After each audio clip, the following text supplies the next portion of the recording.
ثم إن علينا حسابهم اللہ اکبر اللہ اکبر۔ سعودی عرب سمیت خلیجی ریاستوں میں آج عید الاضحیٰ مذہبی عقیدت سے منائی جا رہی ہے۔ مسجد الحرام اور مسجد نبوی صلی اللہ علیہ وآلہ وسلم میں لاکھوں افراد نے نماز عید ادا کی۔ وزیر اعظم شہباز شریف نے بھی اپنے وفد کے ہمراہ عمرہ ادا کیا اور مسجد الحرام میں نماز عید ادا کی۔ دوسری جانب لاکھوں حجاج کرام مناسک حج کے تیسرے مرحلے میں منا پہنچ چکے ہیں، جہاں وہ جمرہ عقبہ بڑے شیطان کی رمی میں مصروف ہیں۔ حج کا رکن اعظم وقوف عرفات گزشتہ روز ادا کیا گیا، جس میں 16 لاکھ سے زائد حجاج نے شرکت کی۔ مزدلفہ میں قیام کے بعد حجاج اب منا میں رمی، قربانی، حلق اور طواف زیارت کے مراحل مکمل کر رہے ہیں۔ اس موقع پر فلسطینی عوام کے لیے خصوصی دعا بھی کی گئی۔ خیبر پختونخوا میں افغان مہاجرین نے سعودی عرب اور خلیجی ممالک کے ساتھ عید الاضحیٰ منائی۔ حیات آباد، بورڈ بازار، کارخانوں مارکیٹ، شمشتو کیمپ اور ناصر باغ میں نماز عید ادا کی گئی۔ کراچی میں بوہری برادری نے بھی آج عید مناتے ہوئے نماز اور قربانی کا اہتمام کیا۔ مشیر اطلاعات بیرسٹر سیف کے مطابق عید پر صفائی کے جامع پلان کو حتمی شکل دے دی گئی ہے۔ عیدگاہوں اور قربانی کے مقامات پر صفائی کا عمل مکمل کیا جا رہا ہے، جبکہ شہریوں میں ماحول دوست شاپنگ بیگز بھی تقسیم کیے جا رہے ہیں۔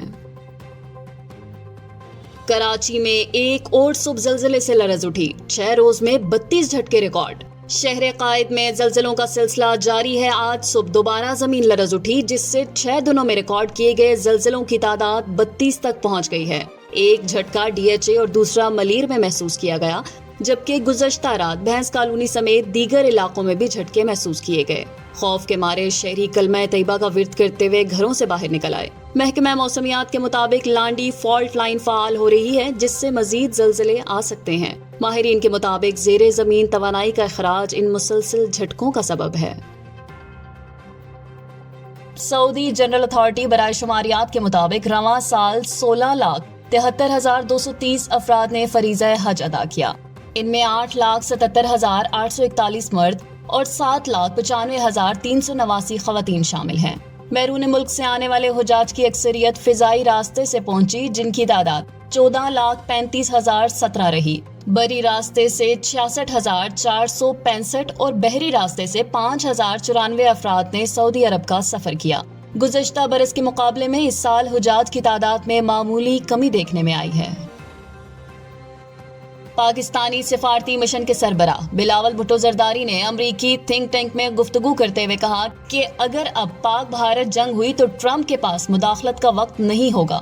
بلاول بھٹو نے کہا ہے کہ پاکستان ہمیشہ سے امن کی بات کرتا آیا ہے اور اب بھی امن کا خواہاں ہے۔ انہوں نے کہا کہ بھارت کی جارحیت کے باوجود پاکستان ایک ذمہ دار ریاست کے طور پر اقدامات کر رہا ہے۔ بلاول بھٹو نے دنیا سے اپیل کی ہے کہ جنوبی ایشیا میں امن کے قیام کے لیے پاکستان کا ساتھ دیں۔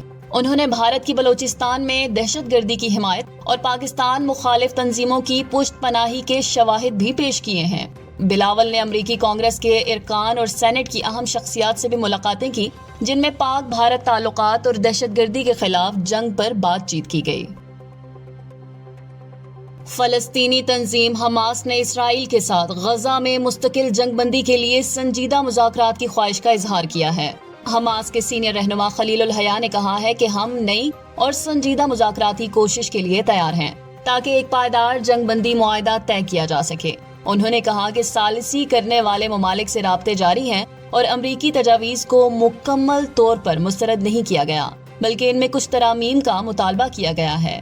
اسرائیل نے امریکی تجویز کردہ منصوبے پر دستخط کیے ہیں، جس میں 60 روزہ جنگ بندی اور یرغمالیوں کے تبادلے کی شرائط شامل ہیں۔ پنجاب میں عید الاضحیٰ کے دوران ہیٹ ویو کا خدشہ، 7 سے 12 جون تک درجہ حرارت غیر معمولی حد تک بڑھنے کا امکان ہے۔ صوبائی ڈیزاسٹر مینجمنٹ اتھارٹی پنجاب نے عید الاضحیٰ کے موقع پر ممکنہ ہیٹ ویو کے خطرے کے پیش نظر صوبے بھر میں الرٹ جاری کر دیا ہے۔ PDMA کے مطابق 7 سے 12 جون کے دوران درجہ حرارت میں شدید اضافے کا امکان ہے۔ ریلیف کمشنر نے ضلعی انتظامیہ اور تمام متعلقہ اداروں کو الرٹ رہنے کی ہدایت دی ہے۔